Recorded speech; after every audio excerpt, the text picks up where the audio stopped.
Nah, jadi kita nih, orang-orang percaya sekarang, kita harus mengerti apa artinya salib, apa yang terjadi sebelum dan sesudah. Kenapa di perjanjian lama, seperti seolah-olah tuh Tuhan tuh kejam gitu ya, seperti seolah-olah tuh Tuhan menghukum gitu ya. Kita mesti ngerti apa sih artinya salib.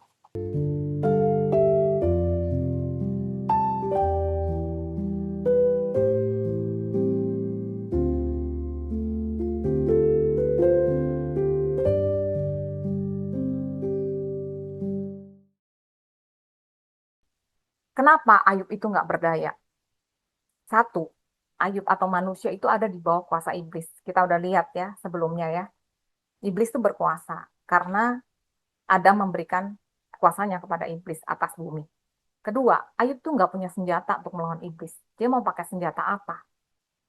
Ketiga, Ayub tuh nggak punya pembela ataupun perjanjian dengan Tuhan. Kita bisa lihat Ayub itu bahkan ngomong, tidak ada perantara gitu ya, di antara aku dengan engkau gitu, dengan Tuhan gitu. Jadi dia kepengen wasit gitu, dia kepengen, aduh seandainya ada perantara, seandainya ada wasit gitu antara kita berdua gitu. Kalau kalian baca kitab Ayub, dia katakan itu gitu. Dan dia juga nggak punya perjanjian dengan Tuhan. Kita lihat ya, Tuhan mengadakan perjanjian dengan Abraham. Iya, Abraham, Ishak, dan Yakub. Bahwa keturunannya akan memberkati bumi gitu ya, melalui keturunan Abraham. Bangsa-bangsa akan diberkati. Kemudian Tuhan punya perjanjian dengan bangsa Israel. Hukum Taurat ya. Ketika mereka taat, mereka akan diberkati. Kalau mereka nggak taat, mereka akan dikutuk. Jadi kalau misalnya ada kutuk, ya mereka bisa komplain. Lah kan kita taat Tuhan gitu ya. Jadi itu ada perjanjian. Tapi Ayub tuh nggak punya perjanjian. Di Yohanes 10 ayat 10 dikatakan pencuri datang hanya untuk mencuri, membunuh, dan binasakan. Jadi yang mencuri, membunuh, binasakan ya pencuri, si iblis itu. Tapi Yesus datang supaya mereka, supaya kita yang mempunyai hidup dan mempunyai dalam segala kelimpahan. Jadi bukan Tuhan yang mencuri, membunuh, dan membinasakan. Di 1 Petrus 5 ayat 8 sampai 9 dikatakan sadarlah dan berjaga-jagalah. Lawanmu si iblis berjalan keliling sama seperti singa yang mengaum-ngaum dan mencari orang yang dapat ditelannya. Lawanlah dia dengan iman yang teguh. Sebab kamu tahu bahwa semua saudaramu di seluruh dunia menanggung penderitaan yang sama. Jadi si iblis ini bahkan sampai sekarang ya, masih jalan keliling kayak singa ngaum-ngaum, cari orang yang bisa ditelan. Tapi Tuhan bilang apa? Lawan. Kalau Tuhan izinkan, kenapa Tuhan suruh lawan? Enggak.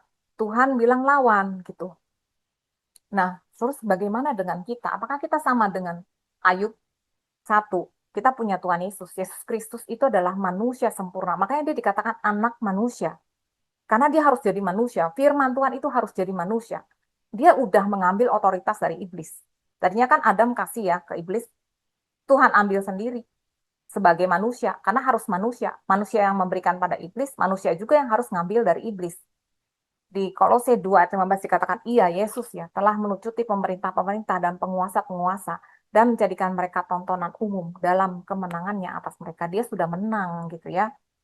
Kemudian di Matius 28 ayat 18 Tuhan Yesus bilang, mendekati mereka dan berkata, kepadaku telah diberikan segala kuasa di sorga dan di bumi. Jadi Tuhan Yesus punya kuasa di sorga dan di bumi. Dan dia juga berikan kuasanya kepada kita yang percaya. Terus Tuhan Yesus itu adalah pembela. Dia imam besar agung kita. Dia tuh selalu membela. Dia makanya duduk di sebelah kanan Allah Bapa sebagai pembela. Di Roma 8, sini dikatakan siapa yang akan menggugat orang-orang pilihan Allah? Allah yang membenarkan mereka. Siapa yang akan menghukum mereka? Kristus Yesus yang telah mati, bahkan lebih lagi yang telah bangkit, yang juga duduk di sebelah kanan Allah, yang malah menjadi pembela bagi kita. Tetapi dalam semuanya itu kita lebih daripada orang yang menang oleh Dia mengasihi kita. Jadi kalau kita lihat court ya, pengadilan, itu kan ada hakim, ada pembela, ada tertuduh atau terdakwa.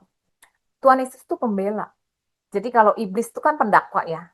Satan. Satan itu artinya pendakwa. Dia selalu mendakwa. Dia akan selalu bilang, tuh, dia akan berzina. Tuh, dia akan mencuri. Tuh, dia akan membunuh. Dia selalu mendakwa. Tetapi Tuhan Yesus di sebelah kanan Allah Bapa bilang, betul, mereka berdosa. Dia berzina, dia membunuh, dia mencuri. Tetapi aku sudah dihukum untuk dia. Aku bayar hukuman buat dia. Karena aku sudah bayar, dia tidak bisa dihukum. Itulah luar biasanya imam besar kita. Kita punya perjanjian dengan Tuhan. Ayub nggak punya perjanjian, kita punya perjanjian. Di Ibrani 10 dikatakan, setelah ia berfirman, inilah perjanjian yang akan kuadakan dengan mereka sesudah waktu itu. Ia berfirman pula, aku akan menaruh hukumku dalam hati mereka dan menuliskannya dalam akal budi mereka, dan aku tidak lagi mengingat dosa-dosa dan kesalahan mereka. Bapak nggak bisa ingat lagi dosa dan kesalahan. Tuhan Yesus itu mati sekali, sekali selama-lamanya ya. Dia nggak akan mati lagi, dia nggak akan disalib lagi, dia nggak akan bayar lagi. Pembayaran dia di atas kayu salib sempurna untuk semua dosa dari awal sampai manusia terakhir yang akan diselamatkan gitu ya. Jadi Bapak itu nggak mungkin ingat dosa-dosa, nggak mungkin menghukum dosa lagi gitu. Jadi itu sudah selesai gitu ya. Dan Tuhan itu memberikan kita senjata untuk melawan iblis. Di Yakobus 4 ayat 7 dikatakan, karena itu tunduklah kepada Allah dan lawanlah iblis. Karena dia kan masih berjalan keliling ya, cari orang yang bisa ditelan. Kalau bisa ditelan, itu mau ditelan gitu. Tapi Tuhan bilang lawan. Dia akan lari daripadamu gitu. Di Efesus 6, katakan, kenakanlah seluruh perlengkapan senjata Allah, supaya kamu dapat bertahan melawan tipu muslihat iblis. Jadi sebenarnya si iblis itu cuma punya strategi untuk menipu. Jangan mau ditipu gitu ya. Dan di Efesus 6 itu dikatakan kenakan seluruh perlengkapan senjata Allah. Kita udah dikasih gitu. Ayo, jadilah dewasa gitu. Jangan komplain. Nih, kenapa begini begitu? Ya, sekarang memang si iblis itu masih merajalela, tapi dia cuma bisa menipu. Kita tuh punya senjata lawan gitu ya. Jadi di Efesus 6 kita kalau membaca itu dikatakan ada ikat pinggang kebenaran, baju zirah keadilan, perisai iman, ketopong keselamatan, pedang roh, firman Tuhan, doa dalam roh gitu. Itu semua adalah senjata gitu untuk bertahan melawan tipu muslihat iblis. Filipi 2 juga dikatakan di dalam nama Yesus bertekuk lutut segala yang ada di langit, yang ada di atas bumi, ada di bawah bumi, dan segala lidah mengaku Yesus Kristus adalah Tuhan bagi kemuliaan Allah Bapa. Jadi nama Yesus itu adalah nama yang berkuasa gitu. Kita punya nama Yesus. Dia Markus 16. Ini persis pada saat sebelum Tuhan Yesus itu terangkat ke sorga. Dia katakan tanda-tanda ini menyertai orang yang percaya. Mereka akan mengusir setan-setan demi namaku. Mereka akan berbicara dalam bahasa-bahasa yang baru bagi mereka. Mereka akan megang ular sekalipun mereka minum racun maut. Mereka tidak akan dapat celaka. Mereka akan meletakkan tangannya atas orang sakit dan orang itu akan sembuh. Di Wahyu 12, ayat 10 sampai 11 dikatakan, dan aku mendengar suara yang nyaring di sorga berkata, sekarang telah tiba keselamatan dan kuasa dan pemerintahan Allah kita dan kekuasaan Dia yang dirapinya, karena telah dilemparkan ke bawah pendakwa saudara-saudara kita yang mendakwa mereka siang dan malam di hadapan Allah kita. Lihat di situ. Si iblis itu mendakwa siang dan malam di hadapan Allah Bapa ya. Dan mereka, kita nih, mengalahkan si iblis itu oleh darah anak domba. Jadi ada kuasa dalam darah anak domba dan oleh perkataan kesaksian. Jadi ketika kita bersaksi, kita juga lagi ngalahin iblis gitu. Nah, jadi kita nih, orang-orang percaya sekarang, kita harus mengerti apa artinya salib, apa yang terjadi sebelum dan sesudah. Kenapa di perjanjian lama, seperti seolah-olah tuh Tuhan tuh kejam gitu ya, seperti seolah-olah tuh Tuhan menghukum gitu ya. Kita mesti ngerti apa sih artinya salib. Sebelum salib, iblis tuh berkuasa atas bumi. Sesudah salib, Yesus itu berkuasa atas surga dan bumi. Iblis tuh cuman berjalan keliling seperti singa yang mengaum-ngaum, cari orang yang bisa dapat ditelan. Dia cuma menipu, tipu muslihat strateginya dia. Nah, kita jangan mau ditipu gitu. Kemudian, manusia itu adalah tawanan ya sebelum salib dan terpisah dari Allah karena dosa. Tapi Tuhan Yesus itu sudah membebaskan kita dari dosa. Kita tuh bisa kembali kepada Bapa kalau kita percaya. Kemudian, sebelum salib, upah dosa adalah maut, sakit penyakit. Maut itu kan ya dimulai dari sakit penyakit, kemudian kemiskinan, kekurangan, depresi, mental illness, bencana alam, perang, ujung-ujungnya mati. Tapi Tuhan Yesus sudah mengalahkan maut. Oleh bilur-bilurnya kita sudah sembuh. Dia sudah kasih kesembuhan itu. Dia sudah memberikan penyediaan. Di atas kayu salib ya, Tuhan Yesus itu telanjang. Bahkan pada saat Adam dan Hawa itu berdosa, Bapa itu menutupi loh ketelanjangan Adam dan Hawa itu dengan korban. Tapi di atas kayu salib, Bapa tuh nggak nutupin ketelanjangan anaknya. Supaya apa? Supaya kita itu nggak pernah kekurangan. Kita nggak pernah istilahnya telanjang gitu ya. Tuhan itu memberikan damai sejahtera. Tuhan Yesus itu dikasih mahkota duri. Dia tuh di Taman Getsemani, dia tuh berdarah campur keringat gitu karena dia saking saking stresnya untuk membayangkan apa yang akan terjadi di kayu salib. Dia sudah tanggung gitu ya. Semua depresi itu dia sudah tanggung supaya kita tuh punya damai sejahtera, perlindungan. Dia memberikan kita perlindungan oleh darahnya. Dia memberikan kasih, dia memberikan kita hidup, bukan kematian gitu ya. Di Roma 5 ayat 17 dikatakan, sebab jika oleh dosa satu orang, gara-gara dosa Adam, maut berkuasa oleh satu orang itu, maka lebih benar lagi, mereka yang telah menerima, kita mau terima nggak kelimpahan kasih karunia dan anugerah kebenaran. Kadang orang bilang hyper grace ya. Kalau saya sih mau tuh terima hyper grace, kelimpahan kasih karunia dan anugerah kebenaran. Kebenaran karena anugerah, bukan diusahakan, tapi anugerah. Dikatakan apa? Karena ketika kita menerima itu, kita akan hidup dan berkuasa oleh karena satu orang, yaitu Yesus Kristus. Jadi ketika itulah kita bisa hidup dan berkuasa. Ketika kita terima tuh kelimpahan kasih karunia dan anugerah kebenaran gitu ya. Jadi di Matius 8 ya, di sini Tuhan Yesus berkata kepada murid-muridnya, kepada orang-orangnya, serigala tuh punya liang, burung tuh punya sarang. Tapi anak manusia tuh nggak punya tempat untuk meletakkan kepalanya. Karena waktu itu dia tahu dia diutus sama bapaknya untuk menyelamatkan manusia ya. Dia selalu berjalan keliling untuk menyembuhkan, untuk memberikan damai sejahtera, memberikan kasih karunia-Nya gitu ya, supaya orang-orang bisa datang kembali kepada Bapa. Jadi dia bilang dia aja nggak punya tempat gitu. Serigala punya liang untuk istirahat, burung punya sarang. Anak manusia tuh nggak punya tempat untuk meletakkan kepalanya. Nah, kata meletakkan kepalanya ini adalah kline atau klino gitu ya. Dia nggak bisa istirahat gitu. Di atas dan salib di Yohanes 19 ayat 30. Di sini dikatakan sudah Yesus minum anggur asam itu, berkatalah ia sudah selesai. Lalu ia menundukkan kepalanya dan menyerahkan nyawanya. Kata menundukkan kepalanya itu adalah kata yang sama, kline atau klino. Karena apa? Dia akhirnya bisa beristirahat ketika dia sudah selesai bayar untuk kita punya kesembuhan, untuk kita punya damai sejahtera, untuk kita nggak pernah kekurangan. Ya.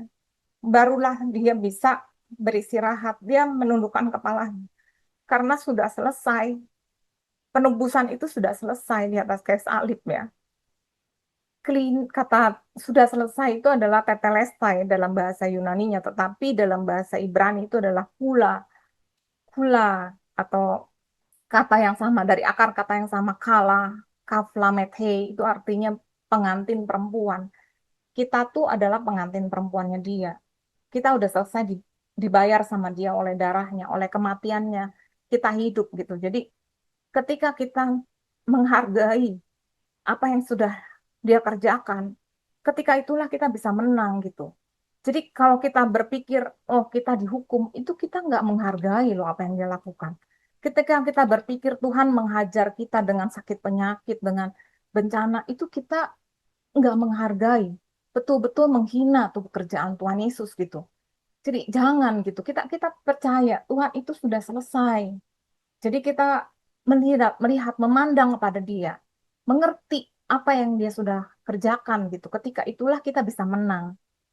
Jadi di Roma 8, saya dikatakan, jika Allah di pihak kita, siapa yang akan melawan kita? Bapak yang nggak menyayangkan anaknya sendiri, tetapi yang menyerahkannya bagi kita semua. Bagaimana mungkin Ia tidak mengaruniakan segala sesuatu kepada kita bersama-sama dengan Dia? Tetapi dalam semuanya itu, kita lebih daripada orang-orang yang menang oleh Dia yang telah mengasihi kita. Jadi kita tuh udah menang kalau kita mau ada di dalam Kristus. Dan ketika kita ada di dalam Kristus, kita juga nggak akan menyalahgunakan kasih karunia Dia. Tetapi kita tahu bahwa kita udah satu frekuensi gitu ya, satu budaya dengan Tuhan. Jadi apa yang dia mau ya kita mau. Jadi kita juga menghargai pekerjaan dia dan kita memanifestasikan kemuliaan dia di bumi gitu loh. Jadi Bapa, kata Ahab itu adalah kasih ya. Aleph, Hey, Bet itu adalah kasih Ahab. Dan kalau kita lihat kata Ahab ini terdiri dari 3 huruf. Dan huruf pertama dan terakhir, Aleph, Bet itu adalah kata Bapa.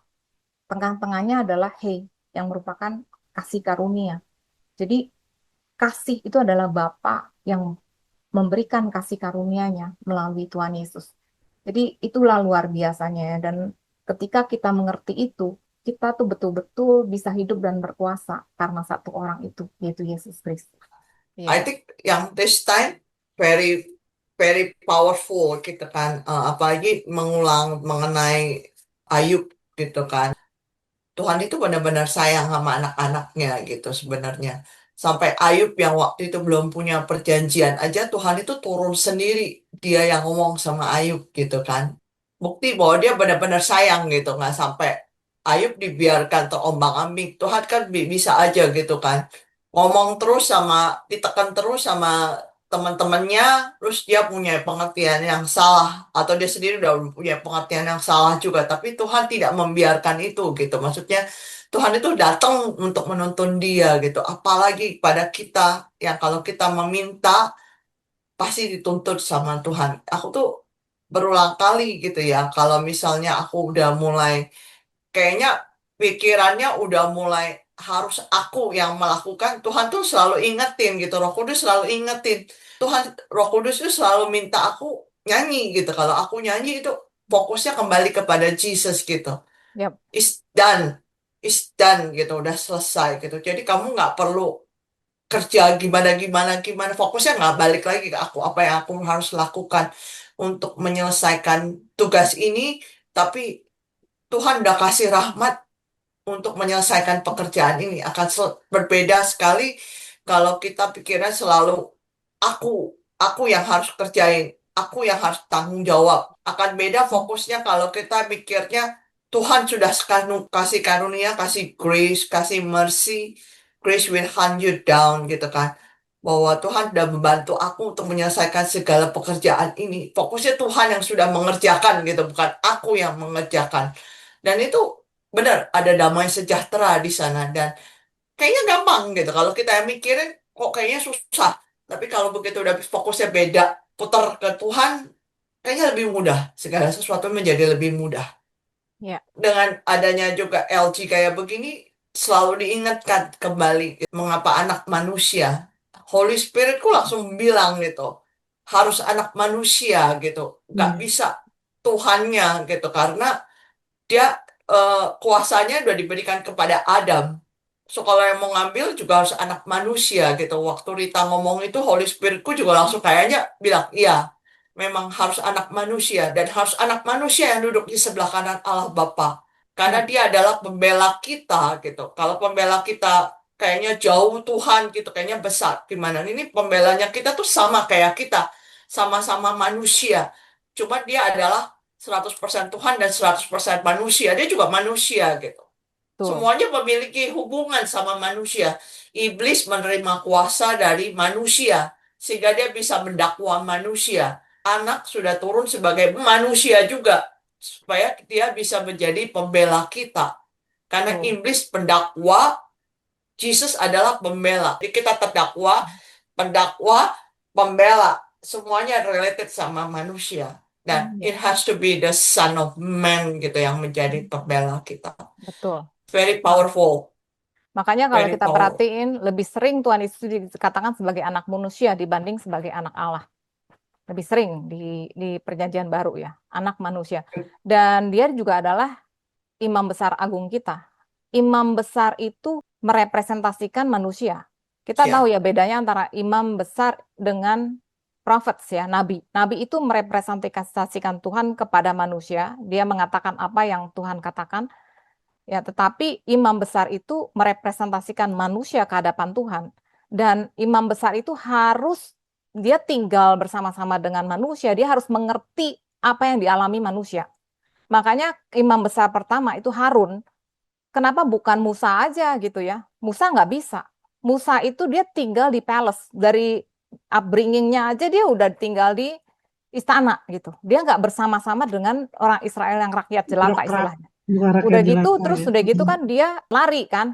Nah, terus abis itu baru dia balik lagi ke Mesir setelah dia 40 tahun gitu kan. Dia tuh nggak bersama-sama dengan orang-orang Israel yang diperbudak gitu loh istilahnya. Iya. Harus Harun itu karena dia tuh selalu bersama-sama dengan bangsa Israel. Dia mengalami juga kesulitan perbudakan gitu kan di bawah taskmasternya gitu. Jadi ya harus orang itu gitu, nggak bisa Musa gitu. Jadi Tuhan Yesus itu makanya juga dia harus turun, dia harus menghadapi apa yang dialamin manusia lah istilahnya, dicobain juga.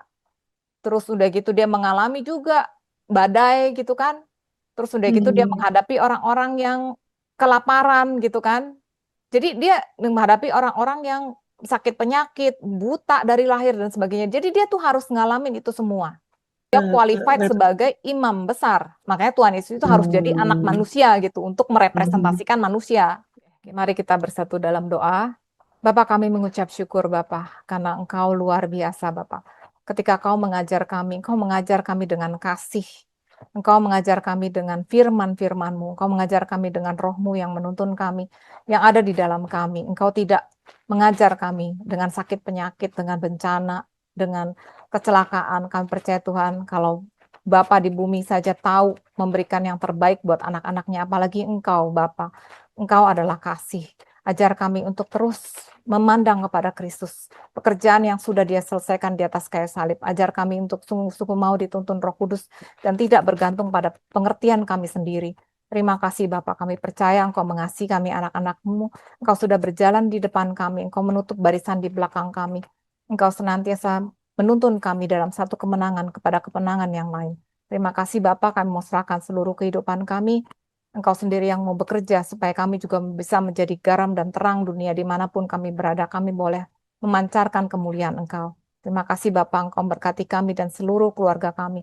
Engkau menyinari kami dengan wajah-Mu, memberikan pada kami kasih karunia-Mu. Engkau menghadapkan wajah-Mu kepada kami dan memberikan pada kami damai sejahtera-Mu. Kasih-Mu Bapa, kasih karunia-Mu Tuhan Yesus, penyertaan Roh Kudus menyertai kami sekarang sampai selama-lamanya. Di dalam nama Tuhan Yesus Tuhan dan Juru Selamat kami yang hidup, kami berdoa dan mengucap syukur. Amin.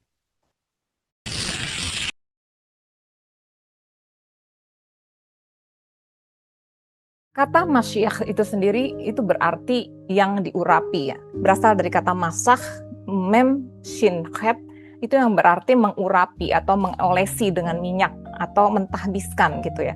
Nah, siapa sih yang diurapi? Itu adalah nabi, imam, dan raja kalau di perjanjian lama. Halo semuanya, salam sejahtera, dan semoga semua dalam keadaan sehat. Selamat berjumpa dalam Grace for Indonesia. Nama saya Rita. Saya dan teman-teman adalah bagian dari kelompok sel yang bernama Sola Gracia Life Group. Kalau kalian punya pertanyaan seputar topik yang kami bahas, atau ada topik menarik yang ingin kami bahas dalam pertemuan selanjutnya, ataupun kalian memiliki prayer request untuk didoakan, silakan masukkan dalam komen. Kami berharap apa yang kami sharingkan bisa memberikan semangat dan pengharapan, karena kita punya Tuhan yang luar biasa. Kalau video ini memberkati kalian, tolong di like, subscribe, dan di share, supaya menjadi berkat juga buat banyak orang. Terima kasih, Tuhan Yesus memberkati.